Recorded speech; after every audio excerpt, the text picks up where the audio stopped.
Sa mundo ng motor, pag sinabi mong Mio, itong unit na to agad ang maiisip mo. Mio i125. Sobrang subok na sa tibay, sa liksi at bumabaha ng parts maging accessories o pang maintenance. Halos lahat ng mekaniko kabisadong kalikuti ng isang to.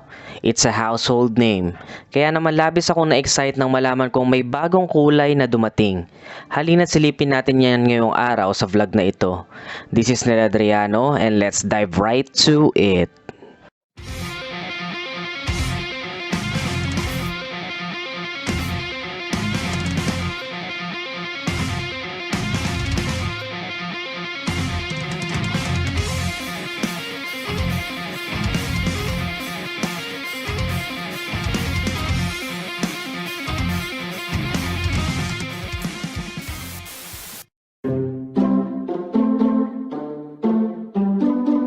Yo, what up? Good day natin sa this is Nel Adriano. Kung bago lang sa channel ko, don't forget to subscribe. Also hit that notification bell para lagi ka notified once may bago tayong upload.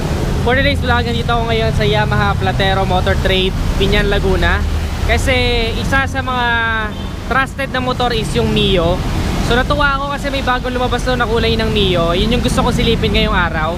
Samahan nyo ako. Itong Mio kasi ito yung pang araw-araw talaga na pwede mong maging body sa pang-araw-araw mo na hanap buhay. So gusto ko siya makita ngayong araw.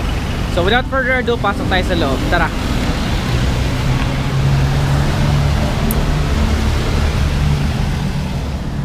Driving crazy. I see a day to see a job is what it made me. Shit be freaking bravery. See it's modern slavery. 9 to 5 grind and strive. Fucking nigga pay me less. It pay my bills at minimal, but see it pay me stress. Doing this, doing that, and turn around and scold you true. How I did it wrong when I just did it like you told me to. Fuck you, eat it dick. That's what I be really thinking. Yes, sir. No, sir. That's what I be really speaking. Cause even though this job pissed me off, obviously, what make a nigga piss more is living poverty. Obviously, I gotta work, suck it up and give a smirk. Smiling even though it hurt and see my boss a fucking jerk. They call it a paycheck, it's really disrespect. That shit's so low I can't afford to call collect. And that's better than Mike Jack with the White Sox. I'm steady slaving for days, just give me one shot. Slaving all day, slaving all night. We work long days and we work long nights. Slaving all day, slaving all night. We work long days and we work long nights. Slaving all day, slaving all night. We work long days and we work long nights. Slaving all day, slaving all night. We work long days and we work long nights. I see them laughing as they passing and harass me colder. Cause see my passion keeps on passing me, I'm getting older. That's why I rarely let people at my job know I rap. Cause that just turned to some circus like I'm an acrobat. And my coworkers are nosy and I don't miss it hardly. Can you do a rap at a job Christmas party? Hell no, you ain't shit offended you would ask me to. Don't get it twisted that I'm working here cause I'm just passing through. But they don't believe me cause I've been here for years working. And so it's seeming it's dreaming the rapping ain't working. On the professional level it's so objectionable shovel I'm doing dirt with, so every day I work shit. I'm steady slaving, behaving just like I'm Roots Tobin. I feel dejected, rejected, sit on my stoop slowly. And it's better than Mike Jack with the White Sox. I'm steady slaving for days, just give me one shot. Slaving all day, slaving all night. We work long days and we work long nights. Slaving all day. So yun, nandito tayo ngayon ulit sa Yamaha Motor Trade Platero, Piñan, Laguna. Yung Mio kasi, ito kasi yung isa sa mga motor na talagang parang hindi na ma-outdate sa market. Marami kasi pa rin gustong bumili nito at hindi to, parang feeling ko hindi to matatanggal sa lineup ng Yamaha kasi ito yung best para sa mga beginners, sa mga lady riders, sa mga nag-aaral pa lang mag-drive or kahit na wala ka pang alam or zero knowledge ka pa sa pagmumotor. Sobrang tibay kasi ng isang to. Pagdating sa aftermarket parts and accessories, kahit na yung pang mga maintenance parts, sobrang dami din na available. So ito yung isa sa mga gusto kong makitang mag-upgrade or kahit papano umusad. And nakita ko may bagong kulay. So na-excite ako kasi alam ko para sa mga beginners na nagtatanong kung ano yung mga magandang motor na pwede kang matuto mag-drive or kahit na wala kang alam sa maintenance, sobrang tibay talaga ng isang to. Ano na yan, tried and tested ko na yan. Yung isa kong kaibigan kasi naka Mio i125, first motorcycle niya yun noon. Tapos hindi talaga siya marunong sa maintenance, mga all that stuff na kailangan mong gawin sa motor mo. Pero sobrang tibay pa rin ng motor, wala naging problema. After in the long run, nagagamit pa rin hanggang ngayon. So tingnan natin ngayon itong bagong kulay ng Mio i125. Check natin kung gaano kaganda to. So yun guys, ito na nga yung bagong kulay ng MIUI 125, kung tawagin nila is cyan. So ayan yung bagong kulay niya. Napakaganda, di ba? Glossy finish yung isang to. So mas okay siya. I mean, pas hindi siya dumihin tignan. No, kahit na maalikabok na, ganun pa rin. Konting punas lang, shiny na ulit. So nagustuhan ko to.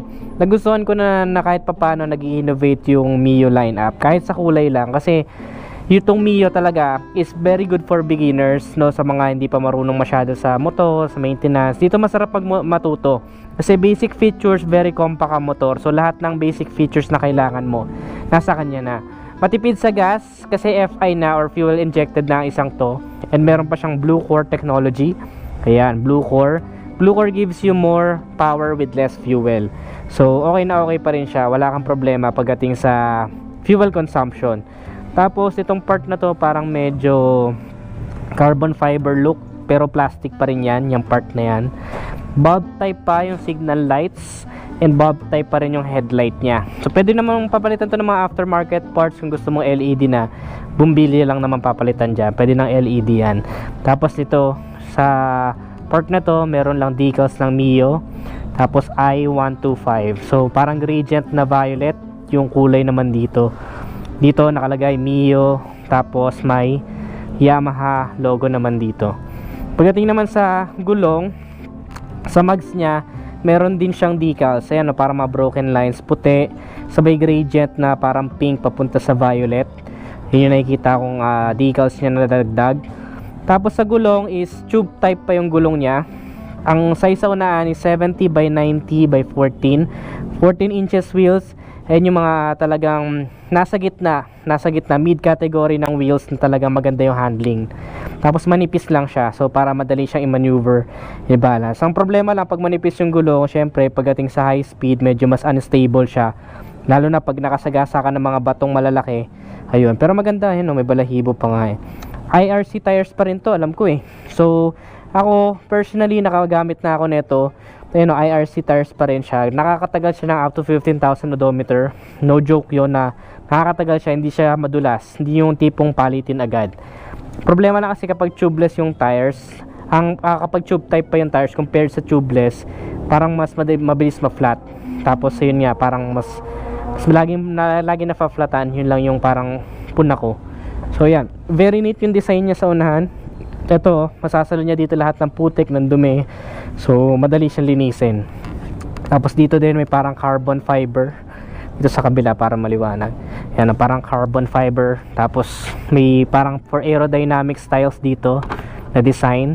Tapos may Yamaha, and then yung gradient na violet and pink. Dito naman sa loob, parang itsura niya is parang leather, no, pero plastic din yan. Tapos may hook pa dito, may sabitan. So may gulay board kung tawagin nila, step through step board. So pwede ka maglagay dito ng gamit, ng extra mga gamit, pwede dito maglagay. Pati pala dito, ang ganda na ng plastic nyo, parang carbon fiber design na rin. Tapos yan, may mga ganyan pa siyang detalye. Ayun yung dito sa part na to parang matte, no. So ayun yung mga nagdadagdag ng design sa Yamaha, yung mga tipong matte na designs. Tapos pag natatamaan ng araw, nagkakaroon ng ibang shapes ng lines. Dito naman sa part na to, ito maganda, para siyang silver na parang may glittery effect. Tapos yung pinaka MIUI, ayan, dito siya naka ganun siya, MIUI. Yun yung pinaka cut nung sticker niya. Ito na yung magiging pinaka MIUI na lettering, yung kulay mismo ng motor. Tapos I125, ganun din, may gradient violet to pink din dito na kulay. Yun yung pinaka design niya. Sa likod is naka unit swing siya. So single shocks, monoshock lang to sa likod. So mas stylish yung ganyan, no? Mas okay yung monoshock for me, just for me. Tapos ang pinaka importante part is may kickstart na. May kickstart yung motor.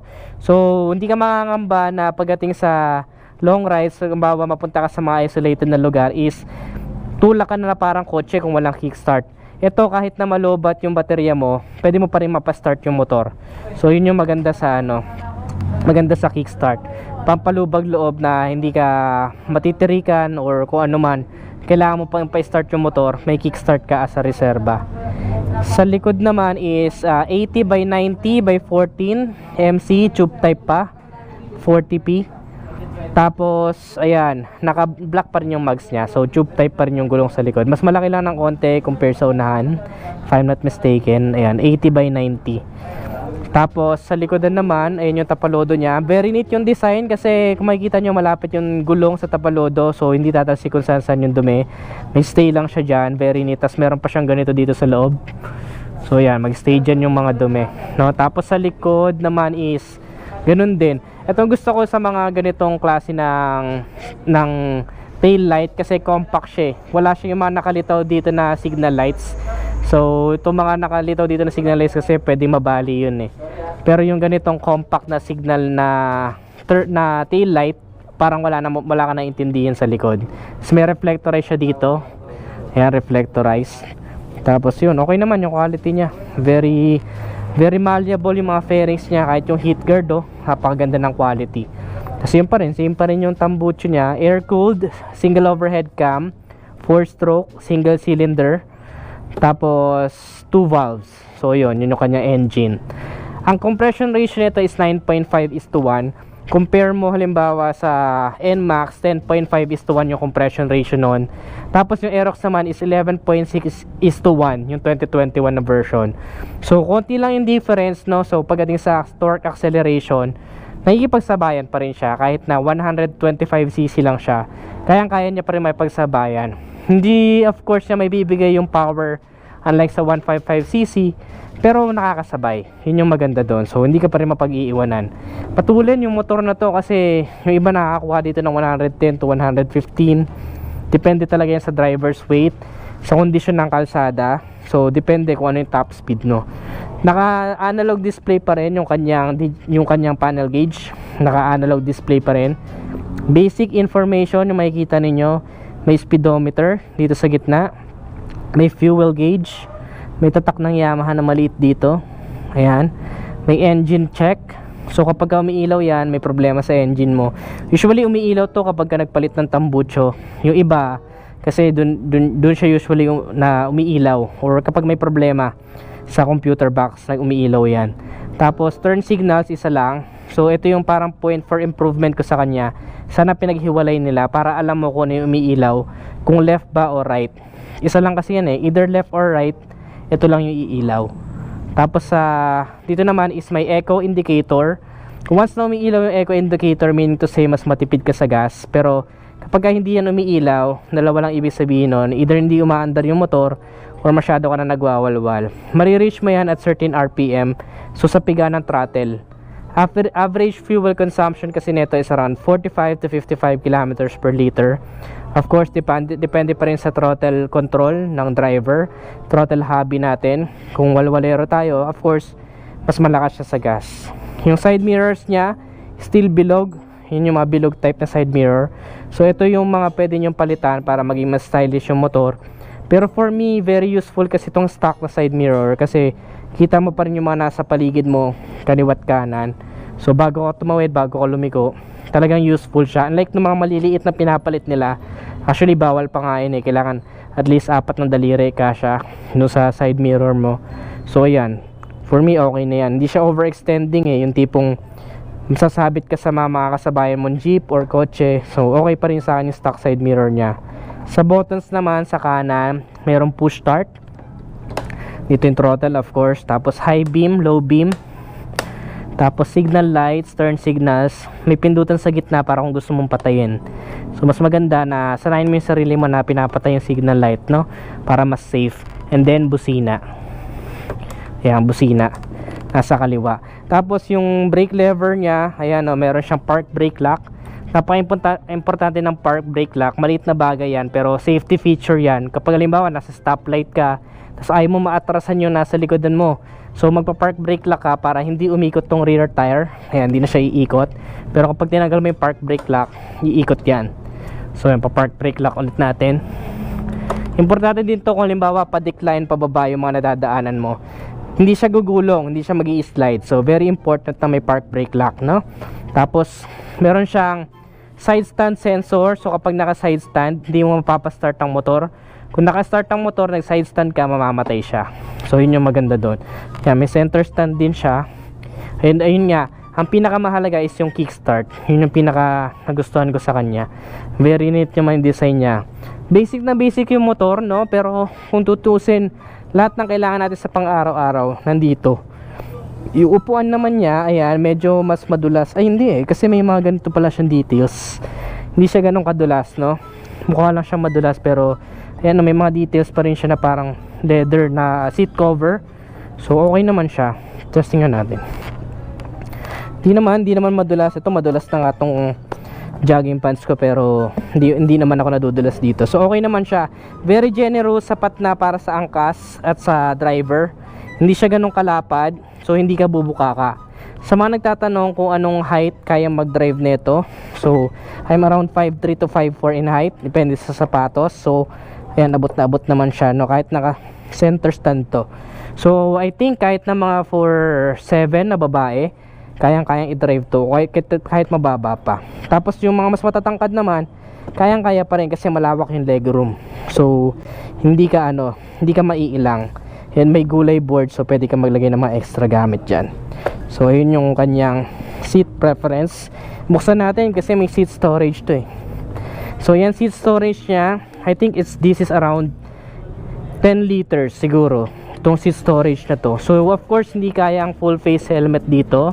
Anong mga may ilalagay mo dito? Pwede ka maglagay ng raincoat, ng jacket, mga papel ng motor, mga iba pang bagay na easy access, konting groceries, kaya dyan siguro.